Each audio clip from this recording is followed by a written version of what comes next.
Tänase päeva evangeelium on kirjas Luuka poolt tema evangeeliumi 10. peatükis esimesed 9 salmi. Ja nii imelik, kui see ka pole, et siin on ka huntidest täna juttu, nii et ei ole midagi juhuslikku, vaid ikka Jumala kojas on ka Jumala juhtimine.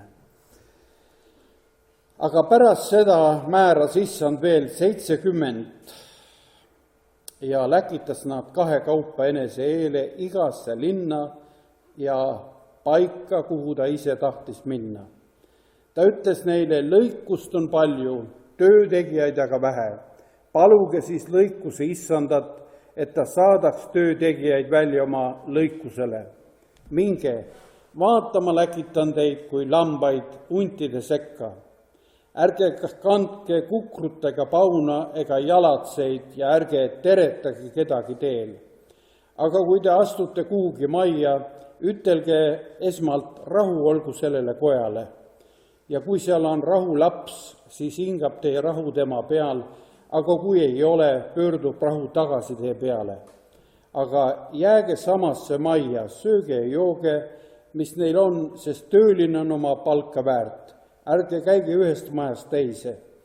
Ja kui te lähete kuhugi linna ja teid võetakse vastu, siis sööge, mida teile ette pannakse. Ja tehke terveks sealsed haiged ja öelge neile, Jumala riik on teie lähedal. Aamen. Möödunud pühapäeva evangeelium tuletas meelde meile seda, et kes tahab olla jünger, see peab ehk paljustki loobuma suurema väärtuse nimel, mis on Jumala riik. Ja siin Jeesus läkitab välja oma jüngreid kulutama Jumala riiki. Siin on ka väga selgelt näha, mis on selle kuulutus ja ühtlasi Jumala riigi sisu. Et kui te lähete kuskile kotta, siis öelge rahu sellele kojale. Et tegelikult meid on kutsutud ja läkitatud seda rahusõnumit viima. Me ei käi koguduses koos ainult sellepärast, et meil on lihtsalt niimoodi hea, et meil on siin hulk häid sõpru ja vendasi, õdesi ja kuidas me defineerime neid inimesi, kes siin käivad, vaid me käime siin, et saada nagu seda uut läkitust. Ja vahest me ütleme, et need olid apostlid, 12, keda ta läkitas kahekaupa. Aga siin on näha, et kui apostlite läkitamisest on varem juttu, siis siin Jeesus läkitab selle laiema ringi. 70, siin sulgudes ma ei lugenud, on ka 72 ja see kahtlus tuleb selle tõttu, et ilmselt ka käsikirjades, et see ei ole mitte tavaline arv, vaid sümboolne arv. Et kui te loete Paabeli torni seda ebaõnnestunud projekti, mille Jumal lasi luhta minna, siis pärast seda on öeldud, et 72 rahvast on nimetatud. Et see sümboolne arv ütleb, et Jeesus saadab nagu kõigi rahvaste juurde oma rahusõnumi viijad. Ei ole sellist rahvast, kelle juurde ei saadetaks. Aga ühtlasi ütleb see meile ka seda, et kõik, kes me oleme issandi jüngrid, ka kes me kuulume erinevate rahvuste hulka. Meil eestlastel on see suur eelis, et võib-olla mõni ütleb, et see on ka miinus, et meie nagu geneetiliselt me ei saagi ütelda päris täpselt, kes me oleme. Et kas me oleme soome-ugrilased või oleme rohkem siit, eriti Põhja-Liivimaalt, veel midagi ja siit-sealt. See kõik on läbi ajaloo segunenud. Aga me ise oleme selle sõnumi kandjad. Vaata, ma läkitan teid. Ja siis, kui Jeesus on sellel teel olemise nagu kätte andnud, et me oleme teel ja oleme läkitatud, siis ta ütleb ka siin selle põhjuse, miks ta seda teeb. Lõikust on palju töötegijaid, aga vähe. igal asjal on nagu kaks külge. Et kui me räägime ka kaasaegses Euroopas või Eestis sellest, et inimesed on muutunud ilmalikuks, et usuleiged või lausa usuvaenulikud, siis ka siin kõlab ikkagi Jeesuse sõnum, mis ütleb, lõikust on palju, töötegijaid on vähe. Et sellest, et neid on väga palju sellised inimesed, kes midagi ei arva usust, see ei ole mingisugune katastroof. Aga katastroof on see, et töötegijaid on vähe. Et alati ei ole mitte meie võtnud tõsiselt seda läkitust. Et minna, tunnistada selles keskkonnas, kus meile on antud seda teha. Või oleme seda väga kergelt võtnud. Ja nüüd Jeesus ei pea seda ka kergeks ülesanneks, vaid ütleb, et minge, vaata, ma läkitan teid kui lambaid huntide sekka. Mul oli siin üks, et minge kõik see seltskond ja nüüd veel üks pilt edasi on lambad ja veel üks pilt edasi on hunt. Ja meid on läkitud huntide selga kuulsime, et üle selja jooksis üks hunt ühest august välja. Täna on nagu, see on üks imelik asi, et ta on kokku langenud. Ma mõtlesin selle üle, et kui meile öeldakse, et teid on nüüd läkitud huntide sekka, kas ma tõesti mõtlen nii halvasti nendest inimestest, kelle hulka mind on läkitanud, et ma mõtlen, no kõik on hundid. Ja ma usun, et ei mõtle, et kõik on toredad inimesed, minu töökaaslased, minu naabrid, mina ei näe kuskil üht hunti. Jah, on ju nii. Ei ole neid, ka meie peres ei ole. Aga ometi, kui Jeesus nüüd sõnad ütles, ta ju ütles ühes keskkonnas, kus kõik rahvas oli ju usklik mingis mõttes. Kõik uskusid Jumalat. Samaarlased, nemad uskusid teistmoodi, aga ikkagi nad uskusid. Ka Galilea seal äärtel oli neid tegelasi, kes uskusid võib-olla segaselt, aga nad siiski uskusid. Et usk iseenesest võiks ütelda või veel ei ütle inimese loomuse kohta. Siin selles loos oli veel üks moment, et kõik on ju nii, need hundid on olemas, nad on varjatud, nad on vahest ka nagu lambanahas meie ümber, aga üks oht on meil, kui me läheme Jumala nii-öelda karja liikmetena, et meie oma selle talleloomuse või lambaloomuse, et me kaotame. Ja samal ajal selles keskkonnas on ka üks tõotus, et kui te lähete kuskile kohta ja teid võetakse vastu, siis seal on rahulapsi järelikult. Seal on järelikult neid, kellel on vastuvõtlikkus, kes ei ole oma olemuselt hundid, vaid nad on oma olemuselt ja potentsiaalilt on nad Jumala lapsed. Nad võtavad meid vastu ja võtavad seda sõnumit vastu. Kas nad meid võtavad, see ei olegi ehk nii tähtis, aga see sõnum, rahusõnum. Kui sa oled välja läkitatud, siis me oleme ju erinevad inimesed. On väga terava loomuga inimesed, on väga leebe loomuga inimesed, on inimesed, kes on mõnes olukorras väga leebed ja teises olukorras äkilised vihastajad. Et eks me tunneme ise paremini, me oleme neid olukordi läbi teinud. Aga kui meid on läkitatud välja seda rahusõnumit kuultama, siis me peaksime ka jääma selle rahusõnumi olemuslikeks kandjateks, et meie enda olemus jääb ka selleks. Ja siin Jeesus need järgnevad nõuanded, nad tegelikult annab just selleks, et kuidas siis sellises keskkonnas, kus on hunte ja on rahulapsi. Me peame mõlematega arvestama, et kuidas siis toimida. igal juhul, kui me kanname enda seda rahusõnumit, et rahu olgu sellele kojale, shalom, isegi araabia keeles seesama salam aleikum on seesama rahutervitus, siis me peame ka kandma enda sedasama vägivallatust, mis Jeesuses oli, tervendavat alastust, konflikte lepitama rahuvaimus ja ka sellist rahuloovat õiglustunnet edasi kandma. Õigust võib ka väga tigedalt nõuda ja luua suuremaid konflikte, kui nad seni on olnud. Aga nagu Jeesus on tulnud, ta on nagu täis armu ja tõtt meie keskele astunud. Selle tasakaalu, selle hea olemuse edasiandmine, see ongi meie ülesanne.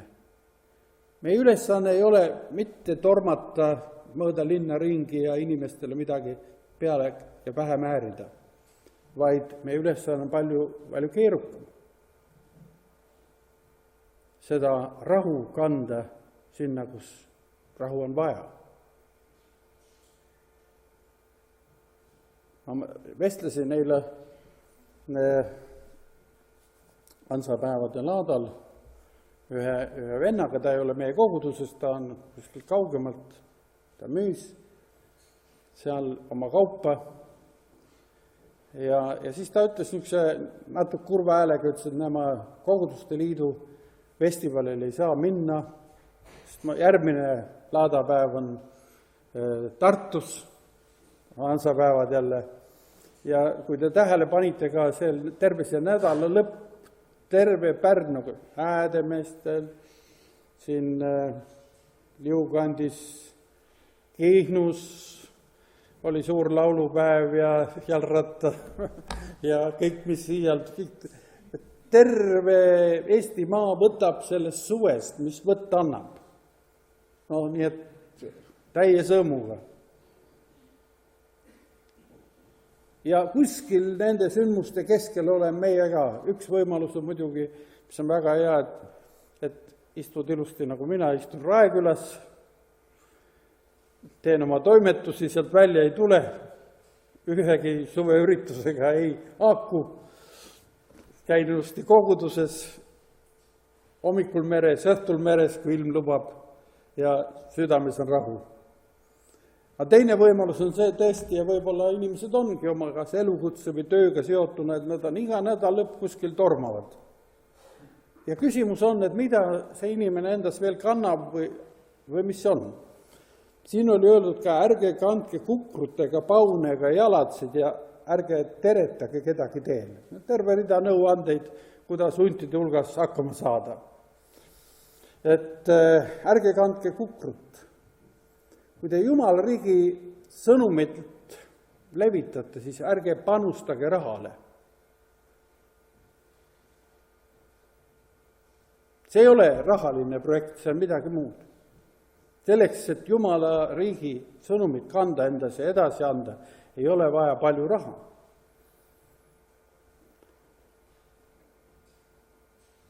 Ega jalatseid, tänapäeval jalatseid ei ole vaja, kas sul on jalratas või on sul auto. Ja autol peavad head kummid olema, et ikka vastu peab kõik. No, ma läksin ühte vanainimest vaatama ja see oli huvitav, seda õde Pilli. Ja tal on mäluga nii nagu on. Ja mõnest asjast ta ka saab aru. Kui ma ütlesin, ma olen Joosep Tammu, siis ta küsis, et kas Joosep Tammu on siin kuskil liigub. Järelikult ta kohe aru ei saanud, aga oli tähelepanu väärne 4 korda või isegi 5 korda selle meie vestluse, jutuajamise ja leivamurdmise aja jooksul. Ta ütles, et kas sina oled see mees, kellel autot ei ole? ja tütar täna ütles, et ta pole kunagi sellist seost, nagu pole olnud. Ja korraga oli niisugune, me ei tea, mis inimeste mõtetes, mäludes toimub, me ei pea, üks on selge, et see meie varustus ei tohi ületada seda, mis meie sees on. Ja ärge tereta kedagi teel, et alles siin oli jutt, et kui te lähete sisse, et siis öelge šalom, öelge rahu. Aga mis on siis see tee peal teretamine? Ja me teame, et ja tänapäevani see on nii idamaadel, et kui inimesed tee peal saavad kokku, tuttavad või pooltuttavad, isegi võõrad, siis võetakse pikad jutuajamised ja tervitamisajad.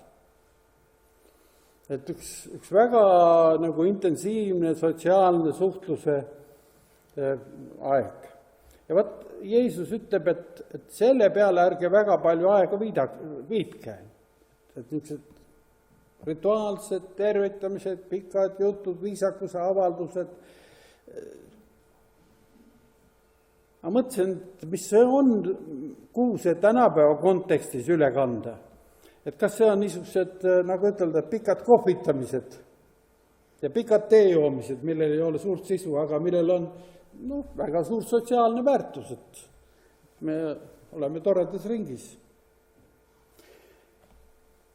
Ärge andke kukrut ega paune ega jalatsid, ärge teretage kedagi teel, vaid kandke seda rahu sõnumit. Mõelge sellele, kuidas seda üle kanda. On selge, et meie kristlastena ei saa ka kaasaegses ühiskonnas ilma rahata, ilma hariduseta ja üldse kasvuva kompetentsuseta ei saa hakkama. Aga veelgi vähem me saame hakkama ilma Jumala rahu sõnumita, ilma Jumala väeta, ilma selleta, et meil on olnud aega Jumalaga koos olla. Ilma selleta me võime öelda küll kotta astudes, et rahu sellele kojale, aga rahu ei tule, vaid tuleb võib-olla rahutus. Ja kui seal on rahulaps, siis hingab teie rahu tema peale, aga kui ei ole, pöördub rahu tagasi teie peale. Ja siis on öeldud, et sööge, mis teile ette pannakse. Et ärge pirtsutage. Ja see põhiline oli, miks Jeesus seda ütleb, et juudi kultuuris oli hästi tähtsal kohal oli koššer toit. See oli see arusaamine, mis tänapäevani on seal, et sina vorsti ja juust ühe leiva peal ei tohi isegi ühe taldriku peal hoida. Et piimatoidud ja lihatoidud on järsult erinevad, ka tapmisviisid, isegi viinamarjade kasvatamise viisid, ka viinamarja puud lõigatakse ümber.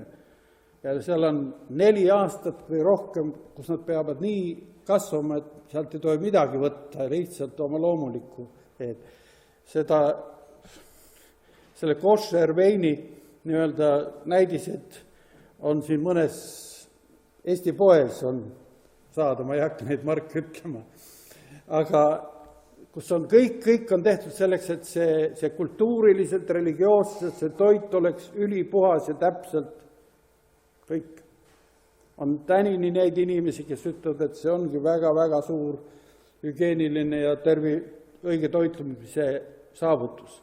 Aga me teame, et rahvad söövad erinevaid asju ja joovadki erinevaid asju ja see, mida Jeesus tahab ütelda, et ärge suruge oma kultuuri neile peale. See, mida nemad pakuvad, seda sööge. Meie ülesanne ei ole inimeste kultuuri muuta, nende toitumiskombeid, vaid meie ülesanne on rahuriiki kuulutada, Jumala riiki kuulutada. Tehke terveks sealsed haiged ja öelge neile, Jumala riik on lähedal. Kui on väga julged usuinimesed, kes ütlevad, et meie palved teevad kõik terveks, siis tavaliselt öeldakse, et aga milleks see Ristiku tänava haigla seal on. Et minge siis sinna ja tehke kõik terveks ja paneme haigla kinni. Ilmselt see nii lihtne ei ole, et läheme ja teeme. Sest kõige selle taga, mis me siin näeme, on Jumal teeb. Ja teeb ka meie läbi, teeb ka siin. On palju ka siin koguduses neid, kes ütlevad, et jah, me palvetasime ja ma sain terveks. Või mul hakkas kergem või Jumal saatis mind õige arsti juurde.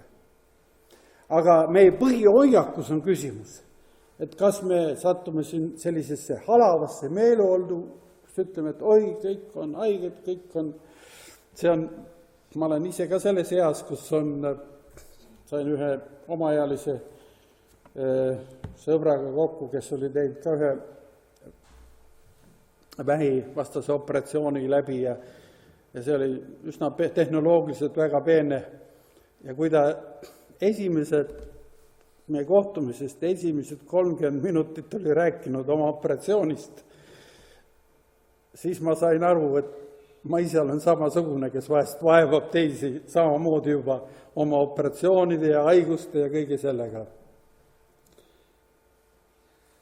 Eks need vestlused on omal kohal, aga meie ülesanne ei ole kruttida seda haiguse teemat, vaid seda teemat, et me oleme Jumala rahuriigi esindajad. Nii tervises kui haiguses, nii õnnes kui valus, nii nagu abielu tõotuses ütleme.